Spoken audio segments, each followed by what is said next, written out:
SKM goat ফার্মের পক্ষ থেকে আপনারা কাছে দূরে যে যেখানেই থাকেন না কেন আপনাদের প্রীতি শুভেচ্ছা ভালোবাসা অভিনন্দন দিয়ে এই ভিডিওটা তৈরি করছি। ভিডিওটার বিশেষত্ব যে গ্রাম বাংলা আজকে যেভাবে ছাগল পালনের প্রতি এগিয়ে আসছে তারই একটা চিত্র তুলে ধরবো। তার আগে বন্ধুরা আজকে বাউন্ডারিটা আগে দেখাবো। দেখুন বাউন্ডারি দিয়েছে, চারিদিকে কিন্তু বাউন্ডারি ইনি যেভাবে পেরেছেন সেইভাবে দিয়েছেন, যেখানে যেরকম পেরেছে। ওইদিকে আবার মশারির নেট দিয়েছেন, এদিকে আবার বাঁশ দিয়ে জাল সিস্টেম করেছেন যাতে ছাগলগুলো বাইরে না বেরিয়ে যেতে পারে আর দুমদাম করে কুকুর অন্যান্য পশু জীবজন্তু যাতে অ্যাটাক না করতে পারে, একটা সেফটির জন্য। দেখুন টোটালটা। তাহলে চলুন একটু ভেতরের দিকে যাই।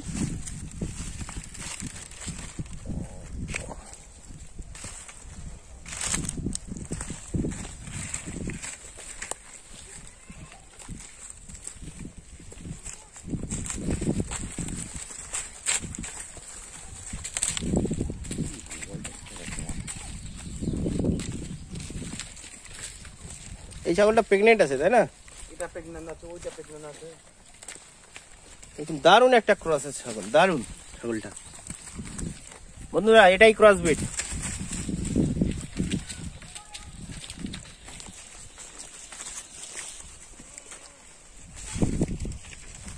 ছাগল ছিল আমার করা উন্নত ছাগল ছিল, চারটে ছাগল মরে গেল। ঠিক আছে, ঝাপাঝাপ মরে গেল ঠান্ডা দিকে। কিরকম ট্রেন্ডিং হয়েছে? আরে বাবা ট্রেনিং এর ব্যাপার তো নয়, তাহলে যাত্রা ছাগল মরে যাচ্ছে, মরার কারণটা ছিল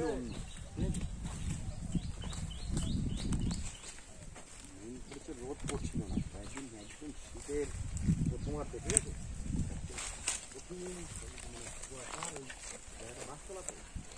সারাটা দিন ছায়া। তিনটে বাচ্চা হয়েছে তাই না? ওই কটা দিন মেন হচ্ছে আমারও প্রচন্ড সিজার। ঠিক আছে, সিজারের এত চাপ পড়েছিল নার্সিংহোম থেকে বেরোতেই পারছিলাম না, এমন একটা পরিস্থিতি।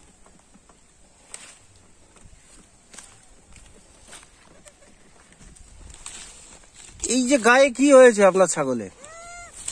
ওই তো ওই জন্য তো ডাক্তার দেখেছে। হ্যাঁ, ওই তোমার ওই খুশকি যাকে বলে, এর জন্য ডাক্তার দেখিয়েছেন?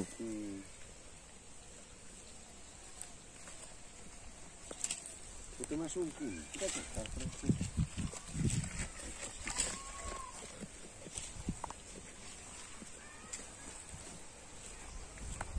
দেখুন গরমের সময় কিন্তু একটা দুর্দান্ত পরিবেশ ছাগল পালন করার জন্য, দারুণ একটা।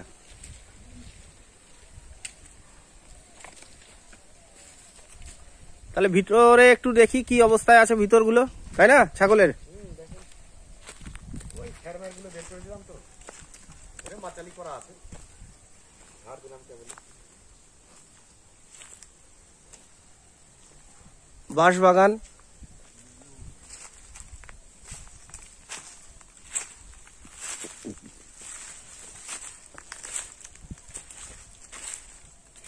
এইগুলো রাত্রে বিছিয়ে দেয় দেখুন।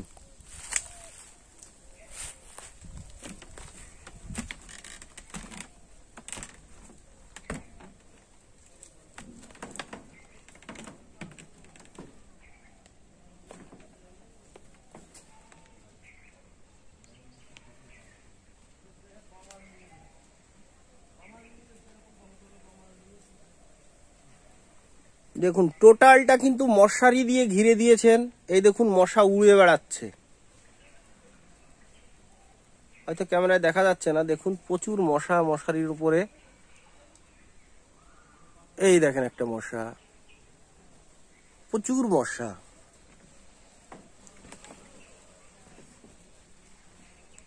লাইটের ব্যবস্থা আছে।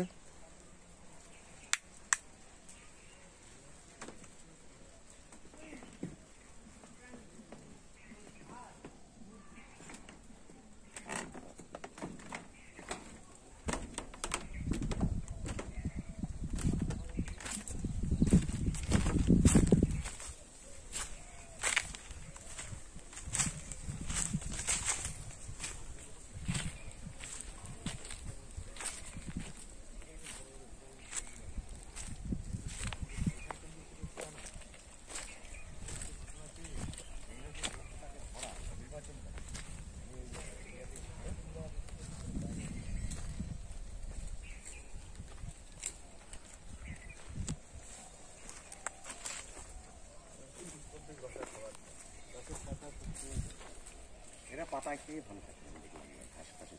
আসুন এইখানটায় আসুন। গামছা পরে আছে রে বাবা। নমস্কার কাকাবাবু, ভালো আছেন? হ্যাঁ ভালো। আপনার নাম কি? ডাক্তার মন্টুরঞ্জন বিশ্বাস। আপনি একজন ডাক্তার, তাই তো? হ্যাঁ। আপনি কিসের ডাক্তার? অ্যালোপ্যাথি। অ্যালোপ্যাথি। সরকারি না এমনি? সরকারি, আমাদের ট্রেনিং প্রাপ্ত ডাক্তার। ট্রেনিং প্রাপ্ত। কোথায় আপনার? বাড়িতেই চেম্বার, হ্যাঁ, এবং বিভিন্ন নার্সিংহোমে অ্যাসিস্ট্যান্ট অ্যাটেন্ড করেন, তাই তো? তাহলে আপনি একটা ডাক্তার মানুষ, তাহলে দুম করে কি করে মাথায় আসলো যে ছাগল পালন করতে হবে? লকডাউনে লকডাউন। কি করে বাঁচবো সেই চিন্তা, যে বেরোনো যাবে না, নিরিবিলি একটা জায়গায় বসে কিছু পশু পালন করি, এটাই হচ্ছে পশু পালন করি। তার মানে একটা ভালোবাসাও বলতে পারেন, আবার একটা রোজি রোজগারের রাস্তা বলতে পারেন। পশু প্রেম, হ্যাঁ। এটাই যা। তাহলে আপনি যে ফার্মটা করলেন, ফার্মটা করার আগে আপনি ট্রেনিং করেছেন? অবশ্যই। কোথা থেকে ট্রেনিং করেছেন? ডাকুয়া গোট ফার্ম থেকে। ডাকুয়া গোট ফার্ম থেকে ট্রেনিং করেছেন। তাহলে প্রথমে কটা দিয়ে শুরু করেছিলেন? 12টা। 12টা দিয়ে শুরু করেছিলেন। ছাগলগুলো কোথা থেকে কিনেছিলেন? এই ফার্মে থেকেই কেনা। ফার্মের থেকে। কি ছাগল নির্ধারণ করেছিলেন শুরুতে? ব্ল্যাক বেঙ্গল। ব্ল্যাক বেঙ্গল। তাহলে ক মাস হলো এখন? 6 মাস। 6 মাস। 6 মাসের মধ্যে এখন বর্তমানে কটা আছে? বর্তমানে গত পরশুদিন 6টা বিক্রি করেছি। হ্যাঁ, এখন 13টা আছে। এখন 13টা। 12টা দিয়ে শুরু করেছেন। এর মিডিলে আর কোনো বাচ্চা কেনেননি? দিয়েছে 3টে আবার আজকে। এর মিডিলে আর ছাগল কেনেননি আপনি? না না না। তাহলে 6টা বিক্রি করেছেন, এখন 12টা, 18টা। 18টা। আর বিক্রি করেছেন? না, আবার 3টে বাচ্চা দিয়েছে, ওটা ওর হিসাবটা করলে তাহলে আরো বেশি হবে। তাহলে 21টা হচ্ছে। হ্যাঁ, তাহলে 10টা কিনে 21টা টোটাল দাঁড়ালো। দাঁড়িয়েছে। তাহলে এই 6 মাসে আপনি কি বুঝতে পারছেন, ছাগল পালনে কি লাভ আছে? লাভ আছে, পরিশ্রমও আছে। পরিশ্রমও আছে। তাহলে এই ছাগল পালন যে 6 মাস ধরে আপনি করলেন, এর কি কি রোগ ব্যাধি, কি সিমটম একটু বলবেন? মানে এই 6 মাসে আপনি কি বুঝতে পারলেন? রোগ ব্যাধি বলতে হ্যাঁ, পিপিআরটা ভ্যাকসিন করে নিলে হ্যাঁ, অন্য কোনো সমস্যা থাকে না। হ্যাঁ, আর এসএমডি যে ভ্যাকসিনটা, ওটা মুখে ঘা, হ্যাঁ। পায়ে খুরপাচা রোগ, হ্যাঁ, এটাই অধিকাংশ হয়। এবং পাতলা পায়খানা স্বাভাবিক ব্যাপার, ওটা তো যে কোনো হ্যাঁ, সেরে যাওয়ার সম্ভাবনা বেশি থাকে। আর এই শীতকালীন প্রথম অবস্থায় এটা মানে ঠান্ডা কাশি লেগেই যায়। হ্যাঁ। এর জন্য কিছু ওষুধপত্র নির্বাচন করতে হয়, এটাই। কিছু ওষুধপত্র নির্বাচন করতে হয়, তাই তো? তাহলে আপনার একটা ছাগলে দেখতে পেলাম যে, বন্ধুরা চলুন আরেকবার দেখি, এদিকে আসুন।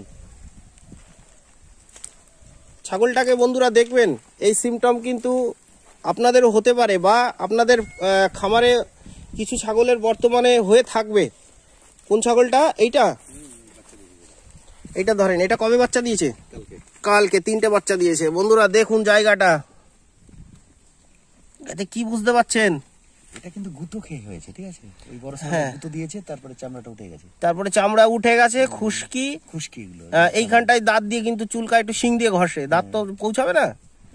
এটা কিন্তু গুঁতো মেরেছে বড়। তাহলে এর জন্য আপনি কি ট্রিটমেন্ট করছেন কাকা বাবু? এর জন্য আপনি কি ট্রিটমেন্ট করছেন? ট্রপিক্যাল স্প্রে দেওয়া হচ্ছে ওখানটায়, আর উকুনের জন্য দেওয়া হচ্ছে এটা উকুননাশক ওষুধ। উকুন হয়েছিল, তার জন্য সেটা বেশি। আপনি তো বললেন যে ডাক্তার ডাকি। কোন ডাক্তার ডাকেন? ও সরকারি ডাক্তার। সরকারি ডাক্তার। কদিন ধরে ট্রিটমেন্ট করছেন এসে এই ছাগলটার প্রতি? দিন 15। দিন 15 ধরে। তার মানে এখনো সঠিকভাবে সেরে ওঠেনি। সেরে গেছে, ওই এটাও খুশকিটা সেরে গেছে। আপাতত চামড়ায় নতুন করে লোম গজাতে শুরু করেছে। হ্যাঁ, দিয়ে মোটামুটি তাও ক টাকা ব্যয় হয়েছে এর পিছনে? টোটাল 350 টাকা। দিন 15-এর মধ্যে 350 টাকা ব্যয় হয়ে গেছে। তা এখন মোটামুটি একটু ভালোর দিকে যাচ্ছে, তাই না? হ্যাঁ। আর আপনি কি ধরনের সিমটম দেখতে পান যে ছাগলের যে এইটাই মারাত্মক আকৃতি ধারণ করে ছাগল পালনে? আমি তেমন কিছু রোগ খুঁজে পাইনি। হ্যাঁ। ছাগলের একমাত্র পাতলা পায়খানা, এবং এটাই দেখা যায়। হ্যাঁ। আর মুখে ঘা, ঠিক আছে? মুখে ঘা। কিন্তু আমার ফার্মে কোনো মুখে ঘা আপাতত নেই। নেই। এবং 2টো ছাগল মুখে ঘা অবস্থায় কিনে নিয়ে এসেছিলাম, সেটা আমি সারিয়ে ফেলেছি। হ্যাঁ, সারিয়ে ফেলেছেন। ওই যে বড় দুটো ছাগল। হ্যাঁ, তাহলে ছাগল কি আরো বাড়াবেন নাকি, না এর ভিতরে রাখবেন? না না, ছাগল আপাতত বাড়ানোর চিন্তা করছি না, কারণ এই প্রত্যেকটা বাচ্চা ছাগল প্রেগনেন্ট আছে। হ্যাঁ, এগুলো বাচ্চা দিলেই আবার বেড়ে যাবে। আবার বেড়ে যাবে। তার মানে এর থেকে প্রোটেকশনটা আপনি বাড়াতে চাচ্ছেন। আর বললেন যে কিছু ছাগল মারা গেছে, বাইরের ছাগল। হ্যাঁ, প্রথম দিকে প্রচন্ড ঠান্ডা যখন বাইরের মধ্যে কি ছাগল কিনেছিলেন? সেটা ব্ল্যাক বেঙ্গলি ছাগল। না, কিরকম বাইরের ছাগল? তো একটা তোতাপুরি ছাগল ছিল, পাঠার। হ্যাঁ, তোতাপুরি। আর একটা হচ্ছে ব্ল্যাক বেঙ্গল। ব্ল্যাক বেঙ্গল। আর ওরও দুটো বাচ্চাই মারা গেছে, টোটাল 4টে। পাঠাটাও মারা গেছে। কি পাঠাটার কি হয়েছিল? পাঠাটার প্রথম দিকে হচ্ছে কাশি, হ্যাঁ, হালকা কাশি, হ্যাঁ, দীর্ঘদিন ধরে জ্বর, হ্যাঁ, এবং মানে একটু চেস্টের সমস্যা দেখা গেল। হ্যাঁ, তারপরে খাওয়া দাওয়া ছেড়ে দিল। হ্যাঁ, এই অবস্থায় তারপরে একদিন হট করে মারা গেল। কোথা থেকে কিনেছিলেন এই ছাগল? ওটা ফার্মে থেকে কেনা। ফার্মের থেকে কিনেছিলেন? তা এই সমস্যা হয়েছিল, ফার্মারকে সঙ্গে যোগাযোগ করেছিলেন যেখান থেকে কিনেছিলেন? অবশ্যই অবশ্যই।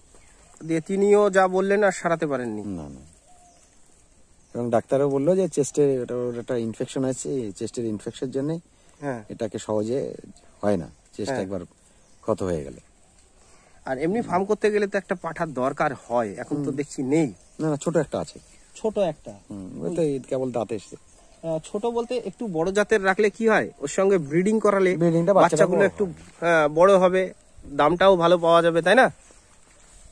বড় পাঠাটা ছিল, বড় পাঠাটা মারা গেছে। এরকম কোনো চিন্তাধারা আছে কি একটু বড় পাঠা নেব? অবশ্যই আছে, তাই তো? তাহলে এদের কি ধরনের খাবার দাবার দেন এখন? সকালে মর্নিং টাইম এট ফার্স্ট যখন বেরোয়, তারপরে কি দেন? সকালবেলা দানা খাবার। দানার মধ্যে কি কি থাকে? দানার মধ্যে থাকে গম, চাল, হ্যাঁ, ভুট্টার ম্যাশ, হ্যাঁ, এটা দিয়ে সকালবেলাতে দেওয়া হয়। তারপরে বিচুলি দিয়ে, তাই তো? তারপরে বিচুলির সঙ্গে আপনার গমের ভুসি, হ্যাঁ, এবং ছোলার ভুসি, হ্যাঁ, এবং মুসুরির ভুসি মিলানো, ওটা পাওয়া যায় আমাদের এখানকার। হ্যাঁ, ওটা দিয়ে সুন্দর করে মেখে দিয়ে বিচুলি দেওয়া হয়। হ্যাঁ, ভালো খায়, ভালো খায়। এবং সঙ্গে খোল, শস্যের খোল। হ্যাঁ, তারপরে দুপুরের দিকে পাতা পাতা দিয়ে কলা পাতা দেওয়া হয়, কখনো কাঁঠাল পাতা, এগুলো দিলে। সন্ধ্যার দিকে, দুপুরে আমি প্রচুর জল খাওয়াই ছাগলকে। হ্যাঁ, জল খাওয়ান? 30 লিটারের উপরে জল খায় প্রায়। হ্যাঁ, সে জলে চিটে গুড় থাকে, হ্যাঁ, সঙ্গে আটা থাকে, হ্যাঁ, এবং বাড়ির 3-4 বাড়ির মানে পরিতাপ্ত যে ফ্যান জলগুলো, হ্যাঁ, ভাতের মাঠটা দিয়ে এগুলো দেওয়া হয়। আর যখন একদম বিকালে যখন ঘরে তুলবেন, বিকালের দিকে আবার ওই করে ঘাস, লিপিয়ার ঘাস আছে, হ্যাঁ, ওটা মানে আপনার ছোট ছোট করে জিরি জিরি করে কেটে বিচেলির সঙ্গে মিশিয়ে আবার দেওয়া হয়। ব্যাস, এই হয়ে গেল পরিপূর্ণ খাবার। যাক, সিস্টেম ঠিকই আছে কাকা বাবু আপনার মোটামুটি। আর এই যে জায়গাটা একটু পরিষ্কার পরিচ্ছন্ন রাখতে হবে, বুঝতে পেরেছেন? আর মোটামুটি আপনি এতে কি বুঝতে পারছেন যে ছাগল পালন করে যে একটা ছেলে, ধরুন বেকার ছেলে, 10টা নিয়ে যদি অন্য কোনো কাজ না থাকে, হ্যাঁ, এই ছাগল পালনে সে একটা গ্রোথ আসবেই, এবং প্রচুর পয়সা ইনকাম করা যায়, এটা ধারণা আছে। কিন্তু পরিশ্রম করতে হবে, পরিশ্রম ছাড়া হবে না। এবং যাদের মানে কর্মজীবন হয়নি তাদের পক্ষে ঠিক আছে। হ্যাঁ, যদি কেউ কর্মজীবন মনে করে, এটার উপরেই নির্ভর করে যে আমি ছাগল পালন করেই বড় লোক হবো, হ্যাঁ, কি মানে পয়সা ইনকাম করব, তাহলে হয়। এটাই ধারণা আসবে।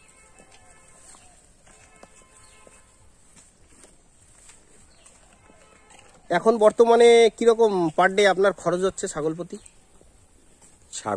বলতে এখন তো মানে কোনো কর্মচারী এখনো রাখিনি। হ্যাঁ, আপাতত মানে খাবার টাবার দিয়ে, সমস্ত কিছু দিয়ে, ওই আপনার সপ্তাহে 1 কেজি লবণ, হ্যাঁ, সপ্তাহে 5 কেজি ম্যাশ, হ্যাঁ, আর হচ্ছে আপনার 5 কেজি আটা, 5 কেজি আটা, আর বিচালি ধরেন সপ্তাহে 1 পন বিচালি খায়, 1 পন বিচালি, এটাই খরচ। তাছাড়া আপাতত লেবারের কোনো খরচ নেই। ইলেকট্রিক বিল, ওষুধপত্রতে মানে দেখা গেল 100 টাকা, 150, মানে 100 টাকাও খরচ হয় না। তাহলে ছাগলগুলো কি ভ্যাকসিন সব কমপ্লিট? হ্যাঁ, ভ্যাকসিন গুলো কে মারে? ভ্যাকসিন আমি মেরে দিই। আপনিই মারেন, তাই তো? কি কি ভ্যাকসিন মেরেছেন? পিপিআর করা হয়েছে, হ্যাঁ, এসএমডি মারা হয়েছে, হ্যাঁ, এই দুটোই ভ্যাকসিন করা হয়েছে। এই দুটোই করা হয়েছে। তাহলে ওকে, থ্যাঙ্কস বন্ধুরা। আমার ভিডিওটা যদি ভালো লাগে অনেক লাইক করবেন, কমেন্ট করবেন, শেয়ার করবেন, সাবস্ক্রাইব করতে ভুলবেন না। আপনাদের খামারের পশুগুলো, ছাগলগুলো অনেক ভালো থাকুক, সুস্থ থাকুক, সুন্দর থাকুক এই কামনা করি।